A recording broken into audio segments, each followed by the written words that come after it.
Hello everyone. Today I want to talk to you about how to use a DSLR camera, and in this case we're talking about the Nikon series.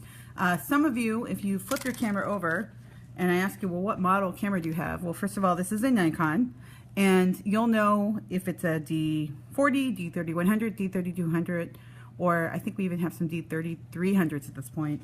That's how you'll find out. They all come with a standard lens that has a zoom from 55 to 18, although we can switch those out if you're in advanced photo, and when we go over that I'll explain some options about that. So let's get started. First things first, make sure of course that you have a full battery. Battery's in there, so I'm going to flip this up and take that, whoops, take that out for a minute. And obviously I think I fully charged this battery, but before you even get started with the camera, the first thing I always check is, do I have a battery? And then also, this is already open, that's no good. Do I have a memory card inserted into the camera? And in this case, obviously, I do. All right, so moving right along. Turn the camera on.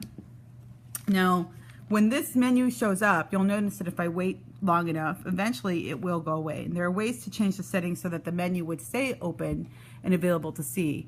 But, and I don't know if you can even see that in the video, but generally speaking, if you want to have that show up again, the way you get it to show up is you press this info button right here, and see, the menu shows up again. So that's a nice way to get it. A lot of people think you have to turn the camera on and off. Now in this particular case, and it might be different when you're in photo 1 or photo 2, press this again, I'm shooting in RAW. If you're in photo 1, I'll ask you to shoot JPEGs, but if you're in photo 2 in advanced, I'm going to ask you to shoot RAW. Let's quickly walk through. So this setting right here, that is your shutter speed time. This is your aperture setting, okay? And what's nice about this camera is you can adjust the shutter and aperture. It kind of tells you, like, oh, you move that down, like an f16 or an f22 or 29 is a really small aperture, and if I move it this way, oops, that's a really big aperture. So that's kind of cool. This tells me how many pictures I've taken. This tells me what my ISO is, my white balance. This tells me, this is kind of nice, if my subject's too dark or too light. I can also change my shooting mode. So generally speaking, if you're in advanced photo, in photo 1 for that case too, we never use these kind of dumbed down modes over here. I generally speaking never do. If I'm shooting really fast and I don't have time to change my settings, I'll put it in P or programmable.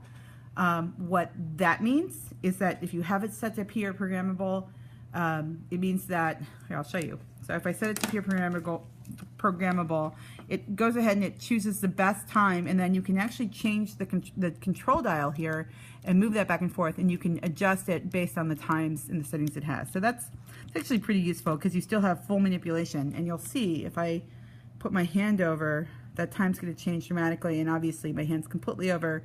It will tell me if the subject is too dark, or in some cases if the subject is too light, which I can't see how that would happen in this lovely room. S stands for shutter priority. So what that means is you set the shutter. In other words, you set this setting and the camera sets the aperture for you. And what's nice about shutter priority is if you want to force a relationship, so if you want this to be 1/2000th of a second, I can turn this all the way to, oopsie, oh, there it goes again. I can turn this all the way to the right, and I can get 1/4000th or 1/2000th of a second. Keep in mind that if you do that, if the camera says low and subject is too dark, picture's not going to come out. It's going to be, well, too dark. But I can keep changing this until it gets me back into a shutter range or an aperture range right there. Okay, and you can see that that setting up there goes away. I can go all the way down to past even 1 second. Now I'm in the 1.3 seconds mode, so I can go all the way down, as you know, to 30 seconds, and the camera's going to tell me that I'm letting in too much light because I have my shutter open for too long. Aperture mode's different.